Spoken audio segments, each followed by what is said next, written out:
Pon atención. Como pueden ver, así estoy normalmente. Este es el Super Saiyajin. Y este es el que supera al Super Saiyajin ordinario. Admito que es muy poderoso.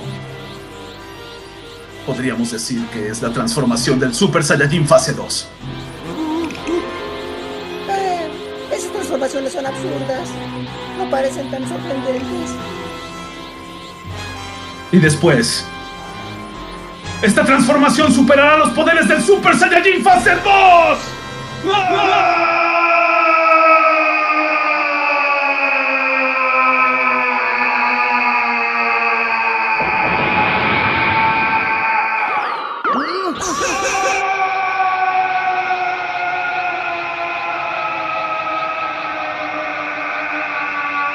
hagas eso, Goku!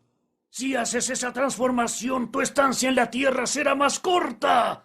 Recuerda que tienes un límite de tiempo para poder estar ahí.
Esta es la transformación del Super Saiyajin fase 3.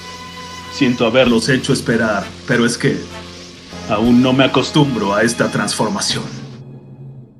Este increíble doblaje que acabas de ver forma parte de la brutal entrevista que le he hecho a Edson Matus. Te la dejo por aquí para que vayas a verla ya mismo. Ah, y por supuesto, ha doblado más escenas. No te lo puedes perder.